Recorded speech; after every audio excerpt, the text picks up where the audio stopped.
नागपुर की सभा में इकट्ठे हुए मेरे सारे साथियों, मैं नागपुर में काफ़ी फील्ड वर्क भी कर चुका हूं और 1977 से उत्तर भारत में जाने के बाद कई बार नागपुर में आने का मौका मिला है और मौके के हिसाब से अपने ख्यालात नागपुर के और विदर्भा के साथियों के सामने रखे हैं। ये पहली बार है कि मैं अंबेडकर जयंती के मौके पर 14 अप्रैल को आप लोगों के बीच में आया हूं। आज के दिन मेरा प्रोग्राम पहले दूसरी जगह रखा हुआ था, लेकिन महाराष्ट्र के साथियों को आज के दिन मैं एक विश्वास दिला सकूं, एक भरोसा दिला सकूं, उनमें हिम्मत और हौसला पैदा कर सकूं। जो बात वो अच्छी तरह से जानते हैं, लेकिन जिस बात के ऊपर उनको भरोसा नहीं है, उस बात पर उनको भरोसा हो सके, आज के दिन मैं वो बात कहने के लिए आप लोगों के बीच में आया हूं। वो बात क्या है कि इस देश की ब्राह्मणवादी समाज व्यवस्था के आधार पर इस देश में जिनको हम बहुजन समाज के लोग कहते हैं, चाहे वो शेड्यूल्ड कास्ट के हैं, ट्राइब के हैं, बैकवर्ड के हैं, उनके साथ बहुत बड़ा धोखा हुआ है। इस देश में उनके साथ बहुत बड़ा धोखा हुआ है। इस देश की ब्राह्मणवादी समाज व्यवस्था के कारण देश के कोने कोने में इस व्यवस्था के खिलाफ समय समय पर आवाज बुलंद हुई। मैं वो पूरी बात में तो नहीं जाना चाहूंगा, लेकिन मॉडर्न इंडिया में आज के ज़माने में ब्राह्मणवाद की जो समाज व्यवस्था है, उससे जो बहुजन समाज को नुकसान पहुंचा है, उसके खिलाफ सबसे ऊंची आवाज महाराष्ट्र में बुलंद हुई। आज के ज़माने में 1848 से लेकर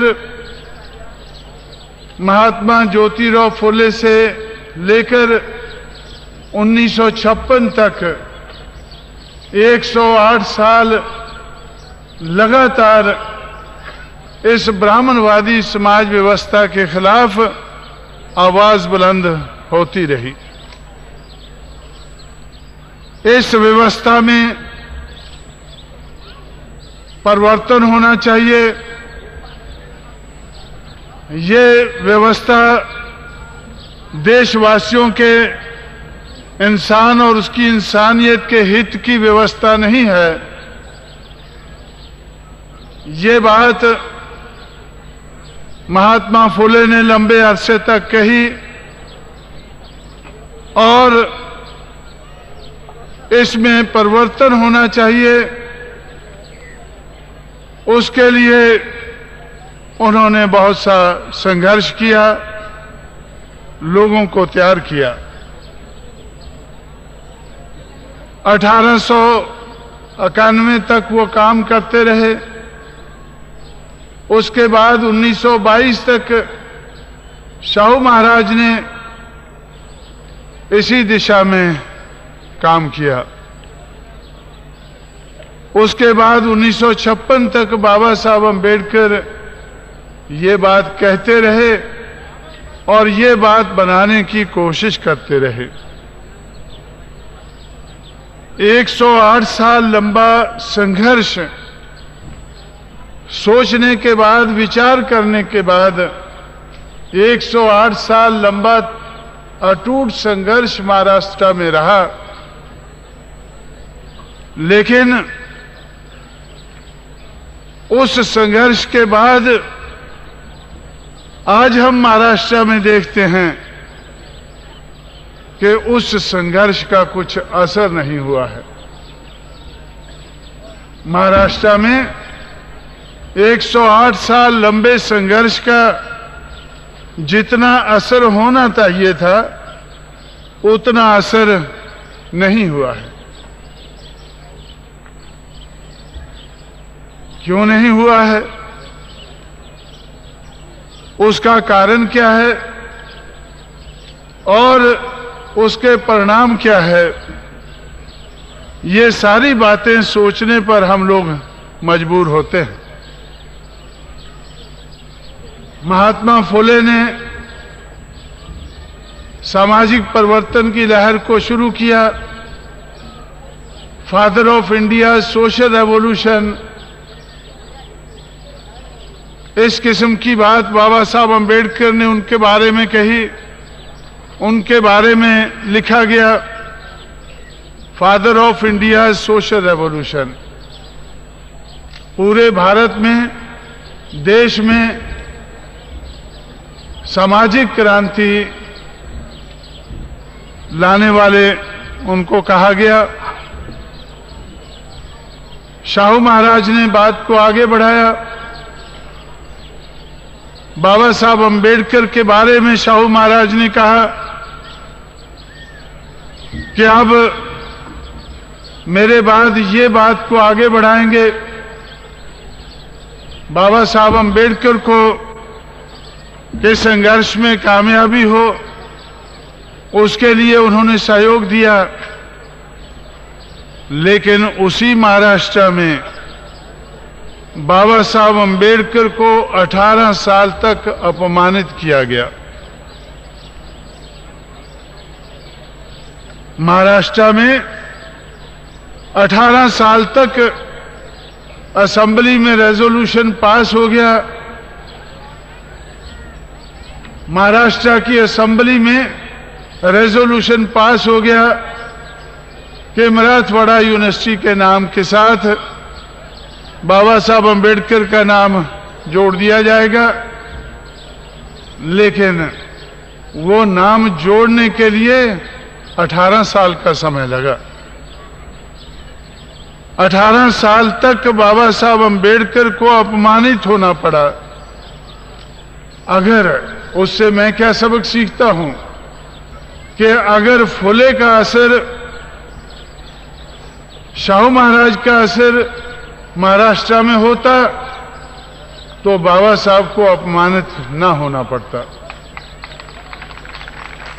अगर फुले का असर, शाहू की विचारधारा का असर महाराष्ट्र में होता, महाराष्ट्र के लोगों पर होता,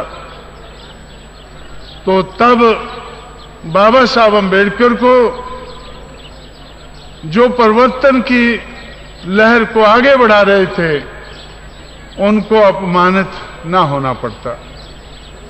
उनको अपमानित क्यों होना पड़ा कि फुले और शाहू की जो भी विचारधारा थी महाराष्ट्र में उसके ऊपर पानी फिर गया।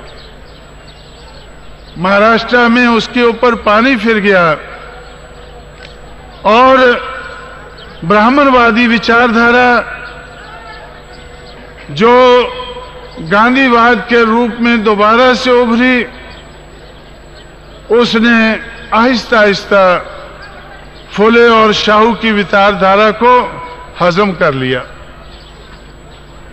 ब्राह्मणवादी विचारधारा ने जो गांधी जी की देखरेख में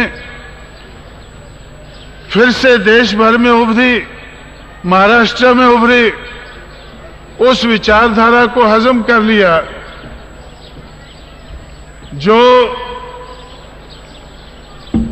आज माली या कुनबी कम्युनिटी के लोग हैं, जिनमें फुले शाहू पैदा हुए, उन लोगों पर ही उस विचारधारा का असर नहीं रहा। बहुजन समाज के लिए वो विचारधारा बनी, उसका असर नहीं रहा।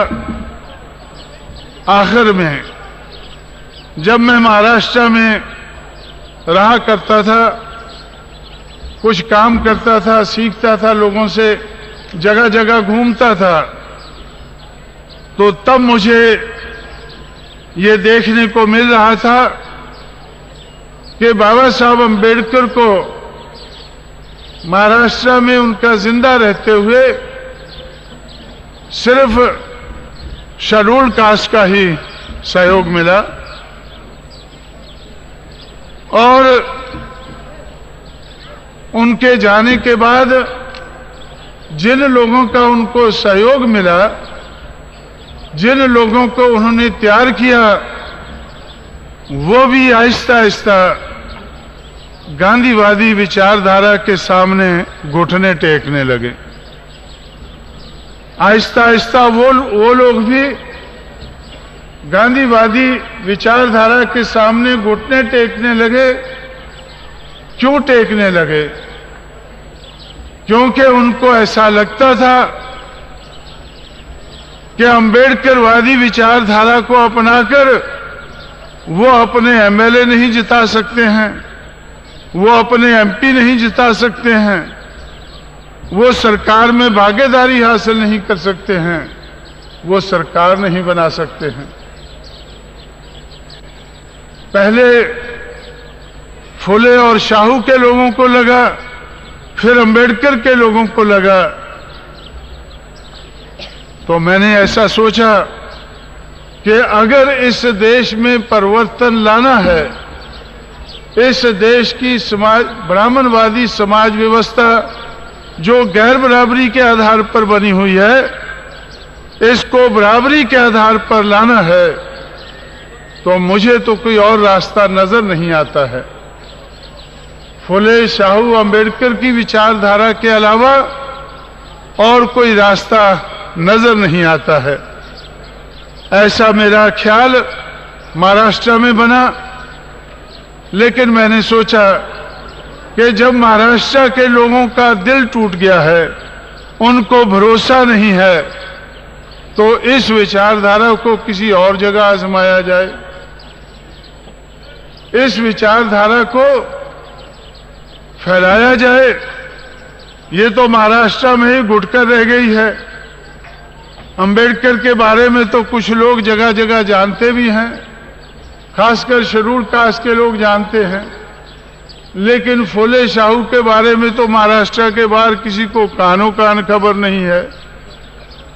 फुले को कहा जाता है कि father of India social revolution. देश में, पूरे देश के वो सामाजिक क्रांति के पितामह है, लेकिन देशवासियों को तो उनके नाम का भी पता नहीं है। फुले नाम का कोई आदमी है, कोई व्यक्ति है, उसका ही पता नहीं उसने कुछ किया है, क्या किया है उसका पता नहीं है।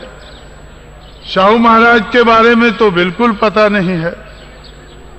तो मैंने सोचा कि इसको कहां फैलाया जाए। दिल्ली चले गए। दिल्ली के नजदीक जमुना बहती है, थोड़ी दूर गंगा बहती है, तो गंगा जमुना की धरती की तरफ देखा तो ये ऋषि मुनियों की धरती है। इधर से तो ब्राह्मणवाद पैदा हुआ है, ऋषि मुनियों ने इधर से पैदा हुआ किया है इस ब्राह्मणवाद को।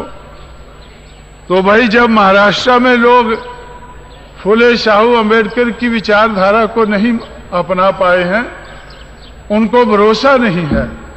ये नहीं है कि इस विचारधारा से उनको कोई नफरत है, लेकिन भरोसा नहीं है कि उनका लालच पूरा हो सकता है, वो एमएलए एमपी और मंत्री बन सकते हैं, ये उनको भरोसा नहीं है। तो भाई ये भरोसा ऋषि मुनियों की धरती में, गंगा जमुना की धरती में कैसे लोगों को होगा? लेकिन हम लोगों ने काम शुरू किया, बात को बढ़ाया। आज मैं इसलिए ये बात कहने के लिए आप लोगों के बीच में आया हूं। अंबेडकर जयंती के मौके पर दूसरी जगह का प्रोग्राम कैंसिल करके आपके बीच में आया हूं कि जब फुले शाहू अंबेडकर की विचारधारा ऋषि मुनियों की धरती में कामयाब हो सकती है, एमएलए एमपी और मिनिस्ट्री बना सकती है, तो भाई उनकी अपनी धरती में क्यों कामयाब नहीं हो सकती है? मैं ये बात कहने के लिए पहले भी बहुत बार कह चुका हूं, लेकिन आप लोगों को लगता था कि शायद ये बात तो ठीक है और हम काशीराम से ज्यादा जानते हैं इस बात को, लेकिन ये बात कामयाब नहीं हो सकती है। तो इसलिए आप लोगों के पास इस विचारधारा को नहीं लाया हूं कि ये फुले शाहू अंबेडकर की विचारधारा है। मैं इसलिए लाया हूं और सारे देश में इसको ले जा रहा हूं कि हमें इस देश में परिवर्तन लाना है। हमें इस देश में परिवर्तन लाना है। परिवर्तन किसी विचारधारा के आधार पर ही लाया जा सकता है।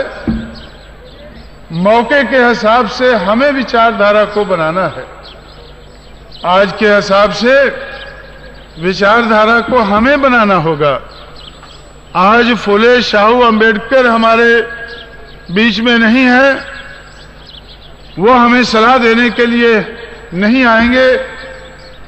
जो भी आज के समय में हमें विचारधारा बनानी है वो तो हम लोगों को बनानी होगी, लेकिन अगर इसकी हिस्टोरिकल कंटिन्यूटी रखनी है, 1848 से इसको जोड़ना है और आगे बढ़ाना है, और ऐसा लगता है कि ये काम शायद हमारी जिंदगी में पूरा ना हो, आने वाली पीढ़ियों को हमें तैयार करना है, तो फिर इस विचारधारा को हमें अपनाना ही होगा। फुले शाहू अंबेडकर तो 3 महापुरुष हैं। मुझे सारे देश में ऐसे लगभग 100 महापुरुष नजर आते हैं। अब समय का अभाव होने के कारण मैं उन सब के बारे में जिक्र नहीं कर पाऊंगा। मैं देश भर में घूम रहा हूं।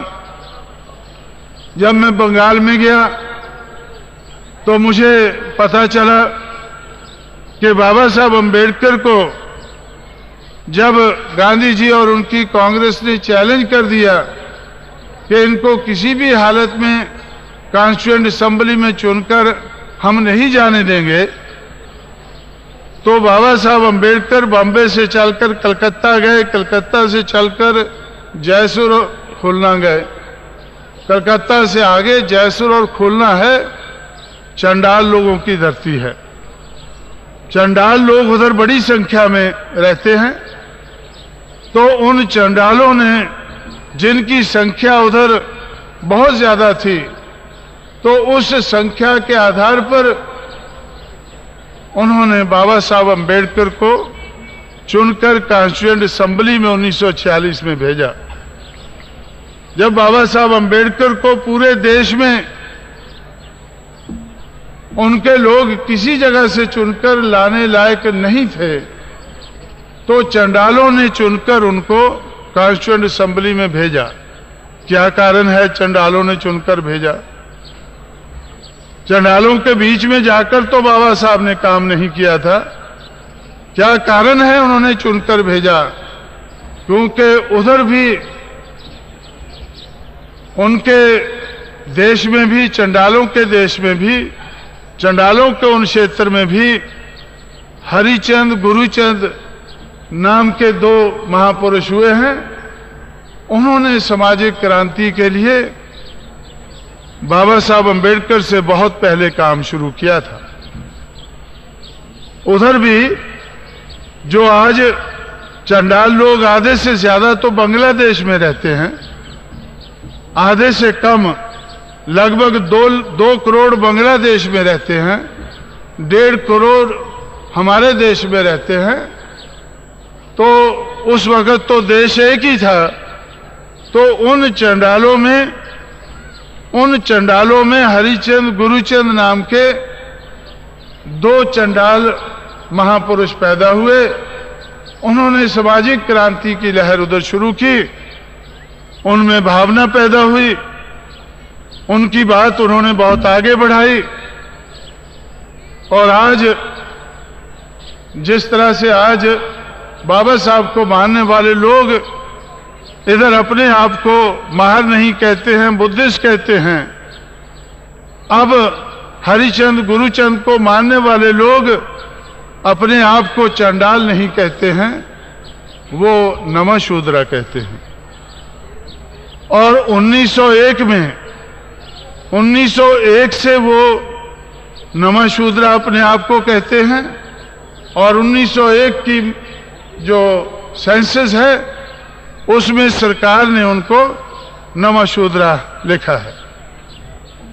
तो इस तरह से अगर दक्षिण भारत की तरफ हम जाते हैं, जैसे छुआछूत के खिलाफ या टेंपल एंट्री के लिए बाबा साहब ने नासिक में सत्याग्रह किया, 1930 से 35 तक किया।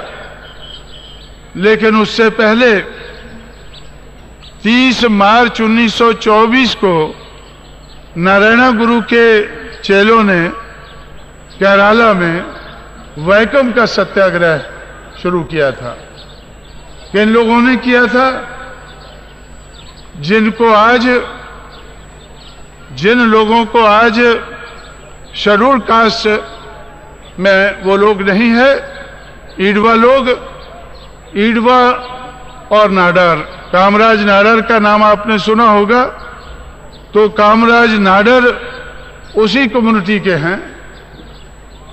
उस वक्त 1924 में नाडार औरतों को तो उनको ऊपर का हिस्सा ढकने की ब्राह्मणवाद के आधार पर इजाजत नहीं थी 1924 तक। 1924 कोई बहुत लंबा अरसा नहीं है। और उन नाडार लोगों को, उन ईडवा लोगों को, जिनकी संख्या आज भी केरला में सबसे ज्यादा है, तमिलनाडु में बहुत है, तो उन लोगों को मंदिर के चारों तरफ जो सड़कें हैं उन पर घूमने की इजाजत नहीं थी।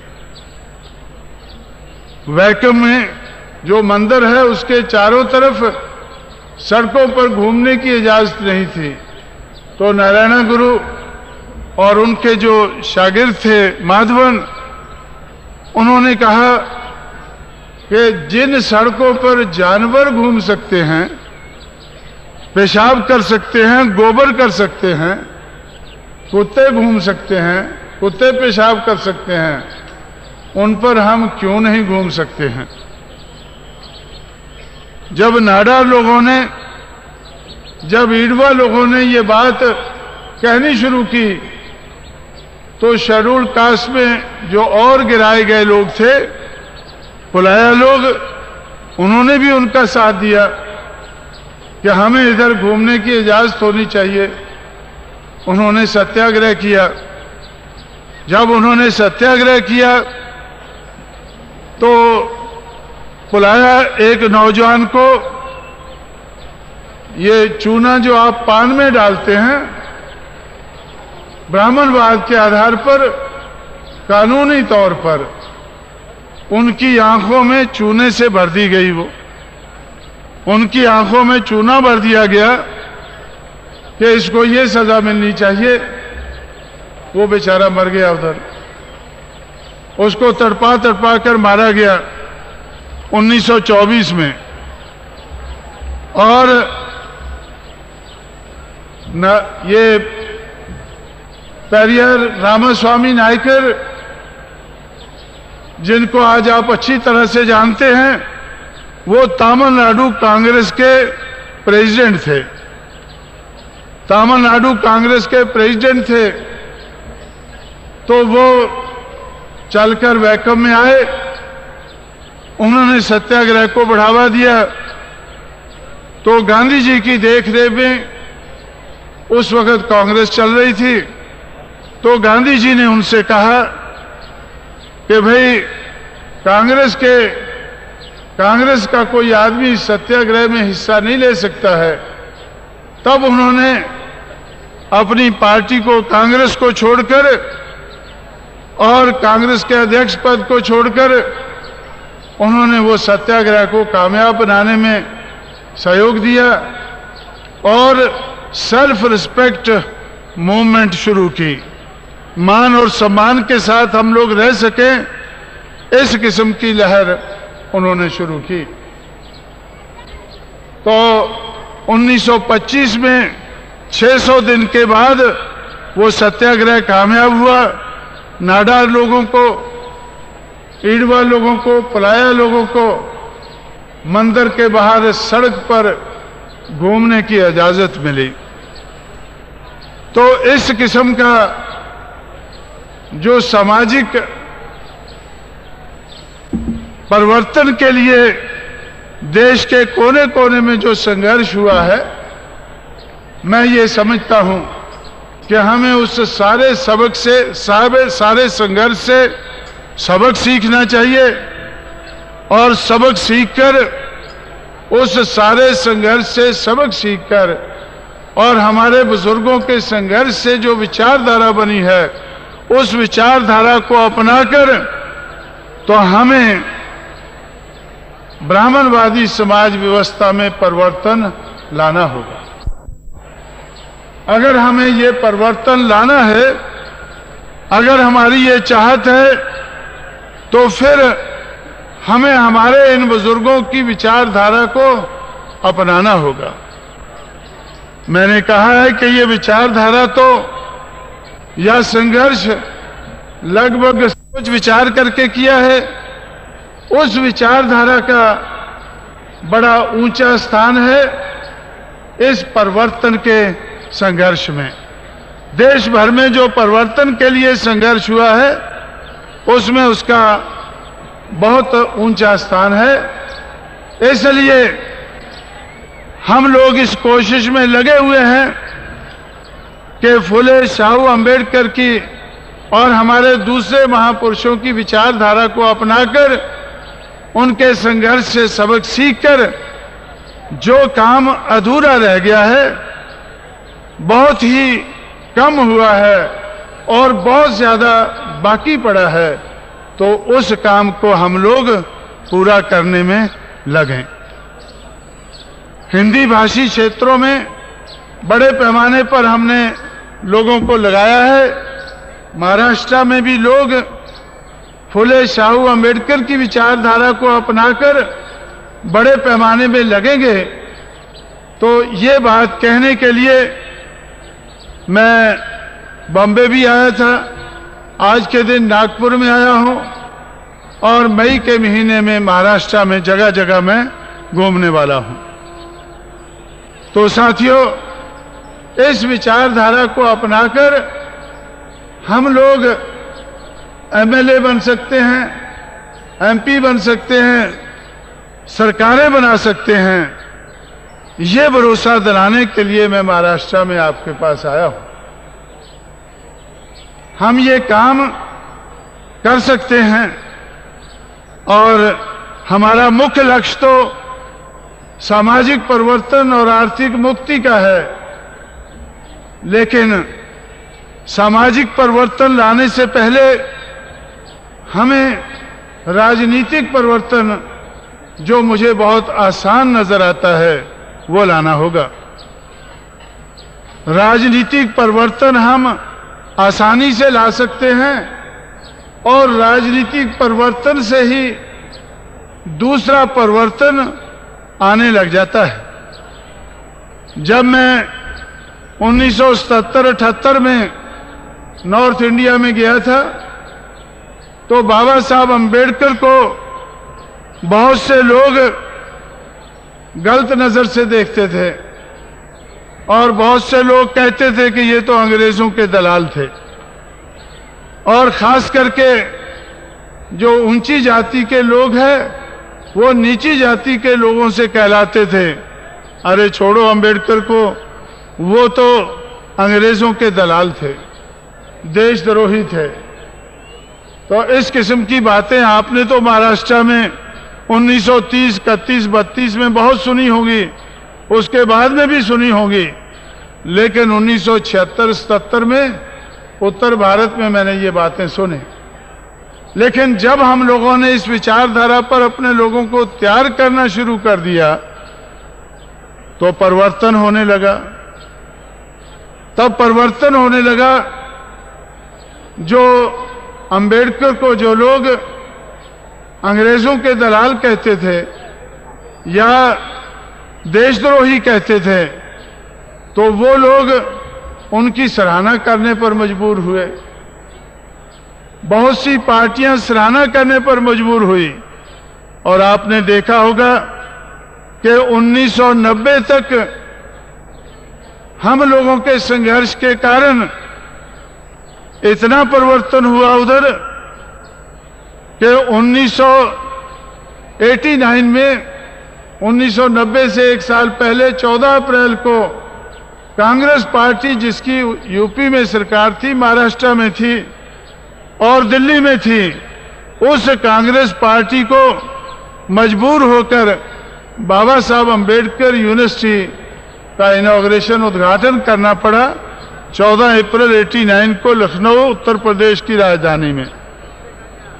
और 1990 में हम लोगों ने अपने समाज को तैयार करके, बहुजन समाज को तैयार करके हर पार्टी में कंपटीशन लगा दिया। बाबा साहब की सराहना करने के लिए जो लोग, जो ब्राह्मणवादी समाज बाबा साहब की निंदा करता था, वो बाबा साहब की सराहना करने के लिए उनमें कंपटीशन लग गया। अगर 89 में, 14 अप्रैल 89 में अगर कांग्रेस के प्रेसिडेंट राजीव गांधी ने और एनडी तिवारी ने, जो उधर के मुख्यमंत्री थे, अगर 14 अप्रैल को उत्तर प्रदेश की राजधानी लखनऊ में अंबेडकर यूनिवर्सिटी का इनॉग्रेशन किया, तो उसके साल बाद श्री वीपी सिंह ने बाबा साहब अंबेडकर को भारत रत्न का सरकार ने खिताब दिया। तो जिस हमारे बाबा साहब को, जिसको वो देशद्रोही कहते थे, उसको वो भारत रत्न कहने पर मजबूर हुए। ये परिवर्तन क्यों आया? जब हम लोगों ने उनकी विचारधारा को अपनाकर उन लोगों की कुर्सी को हिलाना शुरू किया। ये परिवर्तन क्यों आया? जब हम लोगों ने उन लोगों की कुर्सी को हिलाना शुरू किया और उनको लगा कि ये बाबा साहब को मानने वाले लोग, हम इनको बहुत कुछ देने के लिए तैयार हैं, लेकिन फिर भी हमसे टूटते जा रहे हैं। आखिर ये क्या चाहते हैं? आखिर ये क्या चाहते हैं? तो बाबा साहब को मानने वाले साधारण लोग भी कहने लगे कि उत्तर प्रदेश में हम सत्ता की चाबी चाहते हैं। बाबा साहब को मानने वाले लोग, साधारण लोग भी कहने लगे कि हम सत्ता की चाबी चाहते हैं। यूनिवर्सिटी से काम नहीं चलेगा, ये तो हम सत्ता हासिल करके सब कुछ कर लेंगे। हम सत्ता की चाबी चाहते हैं, तो वो देने के लिए वो तैयार नहीं थे। सत्ता की चाबी को छुपाने के लिए उन लोगों को क्या क्या नहीं करना पड़ा। उन लोगों को अपने रवैये में बड़ा भारी परिवर्तन करना पड़ा। मैं महाराष्ट्र में इधर 79 में इधर आया था। हम लोगों ने उस वक्त बीएसपी तो नहीं बनाई थी, बामसेफ के माध्यम से हमने एक सम्मेलन किया था इधर दिसंबर के महीने में।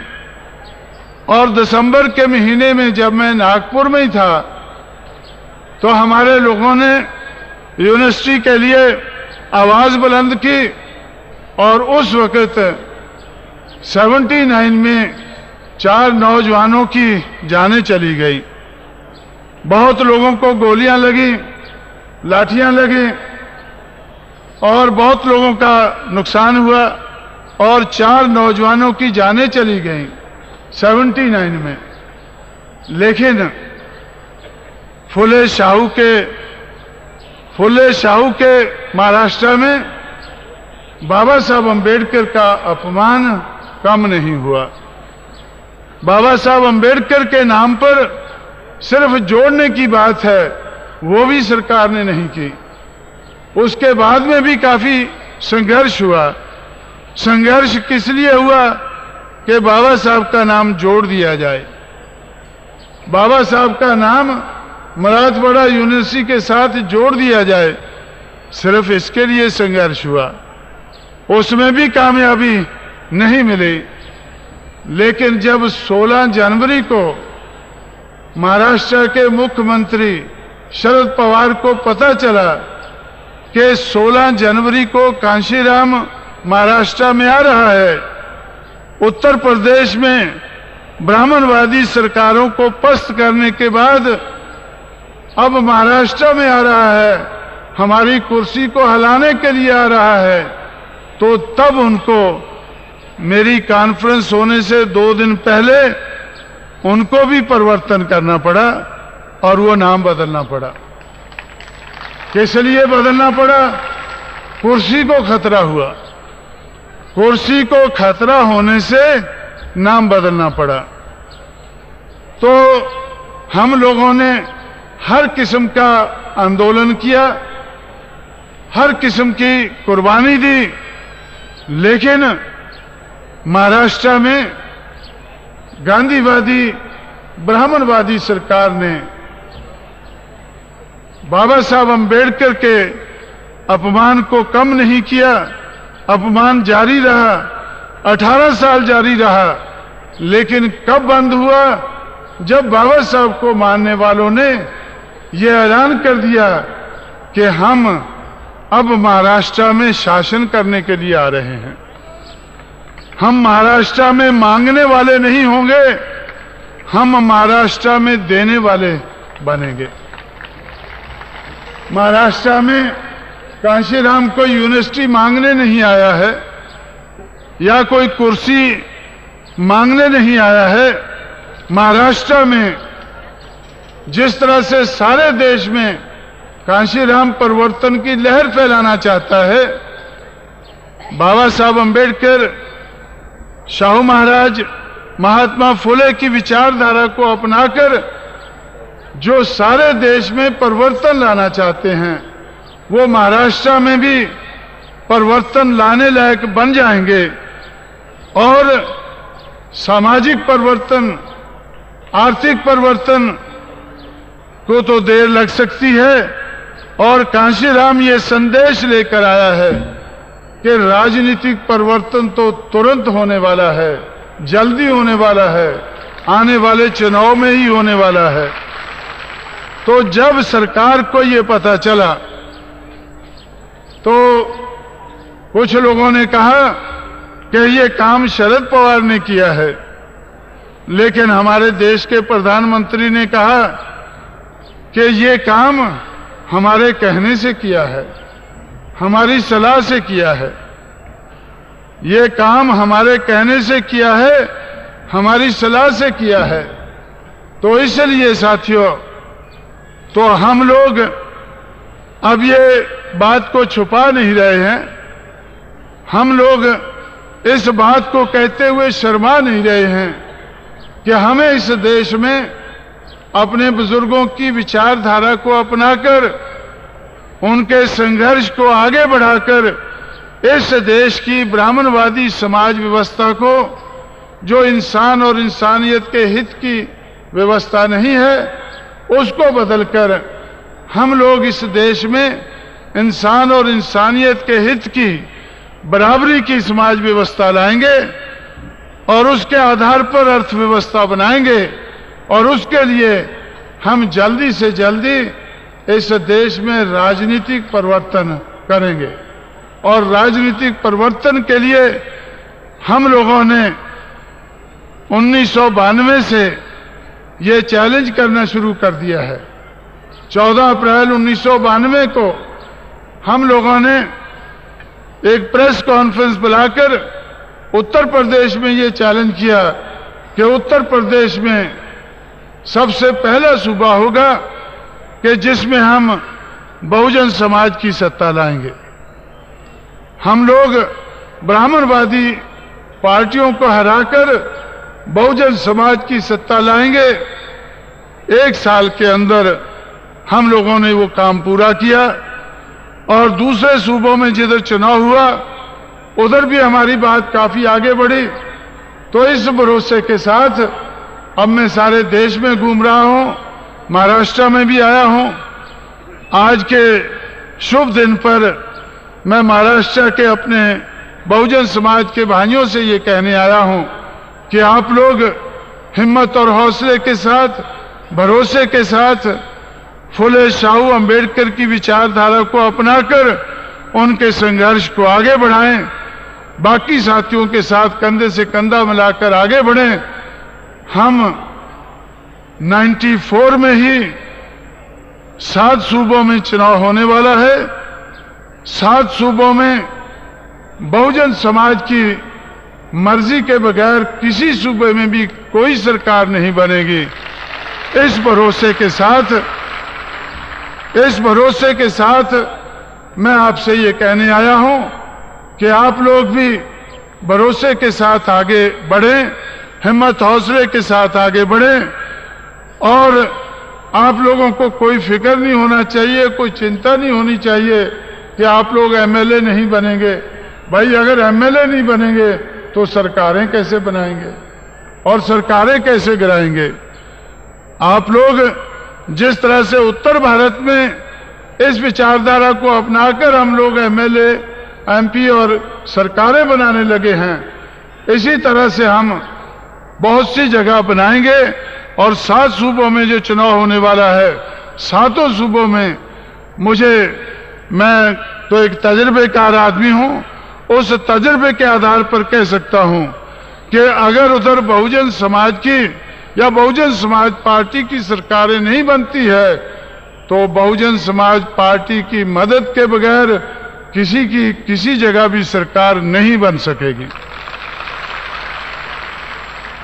इतने भरोसे के साथ मैं आगे बढ़ रहा हूं।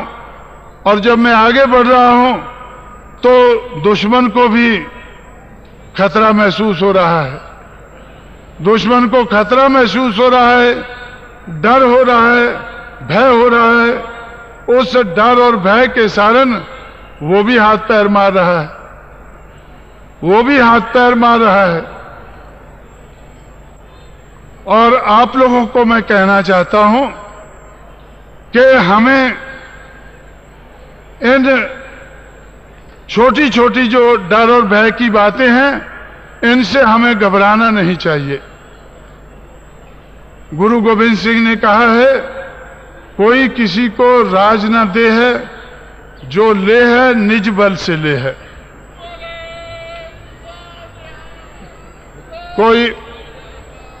कोई किसी को राज नहीं देता है, कोई किसी को सरकार नहीं देता है। जो लेता है तो अपने बलबूते पर, अपनी शक्ति से लेता है। ये लड़ाई राजपाट की है। हमारा राजपाट मुट्ठी भर लोगों ने हजारों साल से छीना हुआ है। ये राजपाट हमें वापस लेना है। तो ये राजपाट की लड़ाई है। यह हमें किसी की मेहरबानी से नहीं लेना है, किसी को अपील करने से नहीं मिलेगा। ये हमें अपनी शक्ति के आधार पर लेना होगा। अगर हम लोगों ने उत्तर प्रदेश में, अगर हम लोगों ने राजपाट हासिल किया है, कोई चोरी छुपे से नहीं किया है। राजपाट हासिल किया है, किसी से भीख मांगकर नहीं किया है। जब उत्तर प्रदेश में दादागिरी चली, जय श्री राम का नारा लगा, तो नारे का जवाब बहुजन समाज पार्टी ने नारे से दिया कि मिले मुलायम कांशीराम, हवा हो गए जय श्री राम। इस नारे के आधार पर हम लोगों ने उत्तर प्रदेश में राजपाट हासिल किया है। मिले मुलायम कांशीराम, हवा हो गए जय श्री राम। हमने कोई हेराफेरी करके चोरी छुपे से राज हासिल नहीं किया है। दादागिरी का मुकाबला शक्ति के साथ हम लोगों ने उनका मुकाबला किया है। बहुजन समाज की शक्ति पैदा करके तब हम लोगों ने उधर राजपाट हासिल किया है। जब वो उत्तर प्रदेश के मैदानी जंग में जय श्री राम के नारे से वो हमारे समाज को नहीं दबा पाए, हमारे समाज ने उनको दबाया, खासकर अयोध्या में और काशी में। अयोध्या और काशी की वो बात करते हैं। अयोध्या के चारों तरफ जो 9 असेंबली की सीटें हैं, वो 9 की 9 एसपी बीएसपी ने जीती हैं। अयोध्या के चारों तरफ तो एसपी बीएसपी का बोलबाला है। काशी के चारों तरफ, काशी की शहर की 3 सीटें बीजेपी ने जीती है, जय श्री राम ने जीती है, और उसके चारों तरफ की 20 सीटें बीएसपी ने जीती है। तो इस तरह से साथियों, हम लोगों ने बहुजन समाज को तैयार करके उसकी शक्ति बनाकर राजपाट हासिल किया है। महाराष्ट्र में अगर हमें राजपाट हासिल करना है तो शक्ति के आधार पर करना है, बहुजन समाज की शक्ति बनाकर करना है, किसी से मांगकर नहीं करना होगा। अपील करने से राजपाट नहीं मिलता है। आज आप लोगों का ये प्रोग्राम कौन सी पार्क है वो? हाँ? पटवर्धन पार्क में होने वाला था। हाँ? कस्तूरचंद पार्क में होने वाला था, और उस कस्तूरचंद पार्क की बजाय आप लोग इधर इकट्ठे हुए हैं। आप लोग इधर इकट्ठे हुए हैं। आप लोगों को ऐसा लगता होगा कि डेमोक्रेसी में, लोकशाही में ऐसा नहीं होना चाहिए। हर पार्टी को हर जगह अपनी बात कहने की इजाजत होनी चाहिए, आप सोचते होंगे। लेकिन अगर ये सोचकर चलेंगे कि जो बैलेट है उसी से इस देश में राजपाट आ जाएगा, तो आप लोग अपने आप को धोखे में रख रहे हैं। हमें राजपाट तो बैलेट से लेना है, लेकिन तैयारी बुलेट की भी रखनी है। तैयारी बुलेट की भी रखनी है। राजपाट तो बैलेट से लेना है।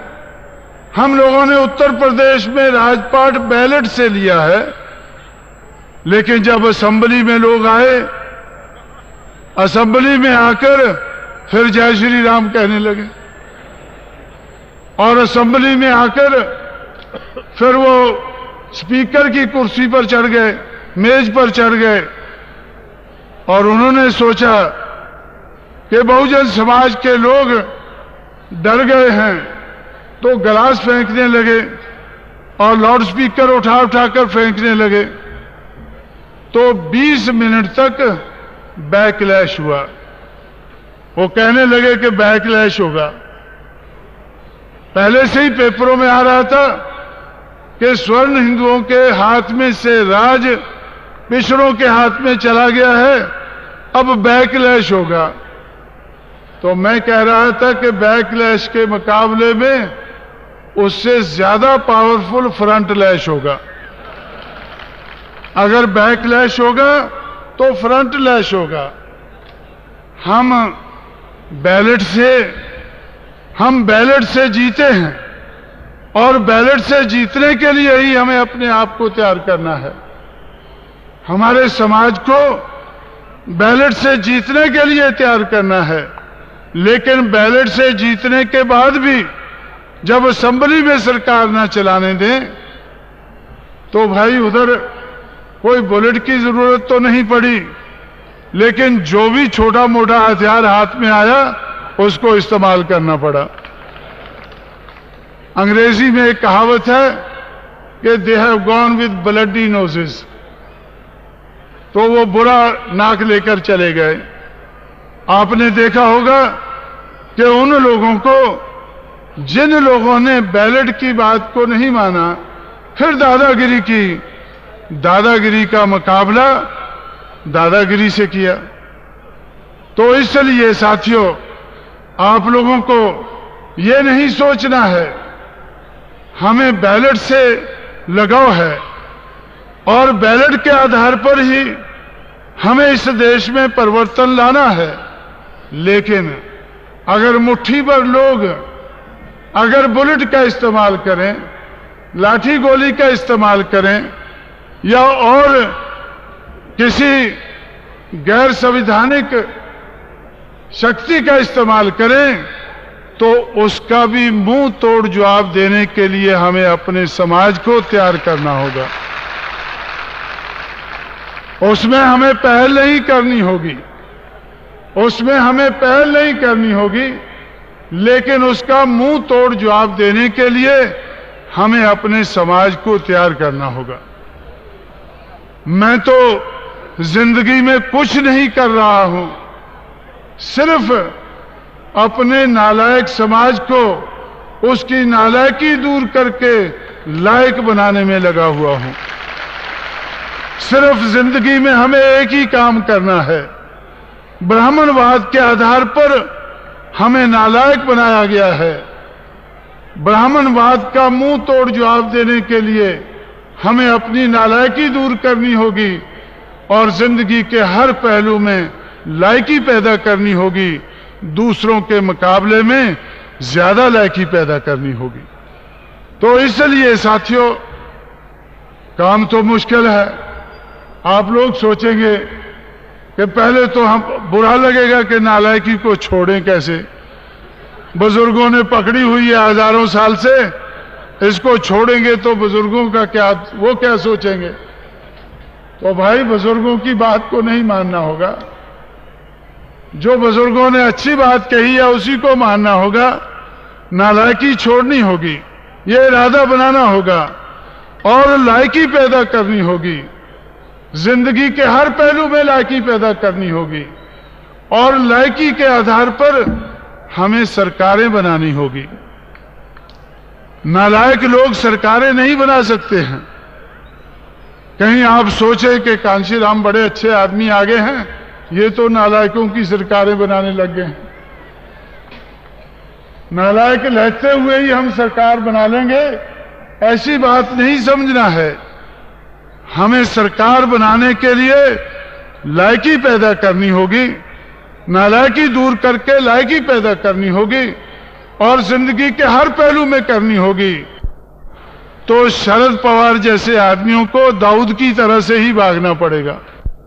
अगर इस देश का बहुजन समाज उठकर खड़ा हो गया तो शरद पवार जैसे आदमियों को दाऊद की तरह से ही भागना पड़ेगा। जैसे दाऊद को भागना पड़ा है, जैसे दाऊद को भागना पड़ा है, तो उनको भी भागना पड़ेगा। नहीं तो लोग छोड़ेंगे नहीं कि भाई आप इतना पैसा कहां से लाए हैं, कहां इकट्ठा किया है, कहां गया है। पैसे का जो दुरुपयोग करके लोगों को खरीद कर, डरा कर, धमका कर जो इस किस्म की सरकारें चलती हैं और सरकारी मशीनरी का दुरुपयोग करके जो सरकारें चलती हैं, जब बहुजन समाज उठकर खड़ा होगा तो इसका हिसाब पूछेगा, इसका जरूर हिसाब पूछेगा। इसलिए मैं इस मंच से श्री शरद पवार को यह अपील करना चाहता हूं कि ये सबके हित में है, ये उनके भी हित में है कि वो सत्ता का दुरुपयोग ना करें। सत्ता का दुरुपयोग कल्याण सिंह और उसकी भारतीय जनता पार्टी ने किया, आज उसकी क्या हालत है। तो इसलिए मैं आप लोगों से कहना चाहता हूं कि आप हिम्मत, हौसले और भरोसे के साथ आगे बढ़ें। फुले शाहू अंबेडकर की विचारधारा को अपनाकर महाराष्ट्र में सरकार बनाने के लिए तैयारी करें, सत्ता हासिल करने के लिए तैयारी करें, राजपाट की लड़ाई में कूदें। और जब राजपाट की लड़ाई में कूदते हैं तो उसमें कोई मांगने की ना सोचें, शक्ति की सोचें। शक्ति बनाकर शक्ति के आधार पर सत्ता हासिल करें, ऐसी अपील करते हुए इस शुभ दिन के मौके पर मैं आप लोगों से, नागपुर के विदर्भ के साथियों से ऐसी अपील करते हुए कि आप लोग एक तहिया करके जाएंगे, अपने आप को तैयार करेंगे, नालायकी दूर करके लायकी पैदा करेंगे और इसी साल सत्ता हासिल करेंगे, ऐसी अपील करते हुए मैं आपसे विदा लेता हूं। जय भीम, जय भारत। तो लाइक कीजिए, शेयर कीजिए,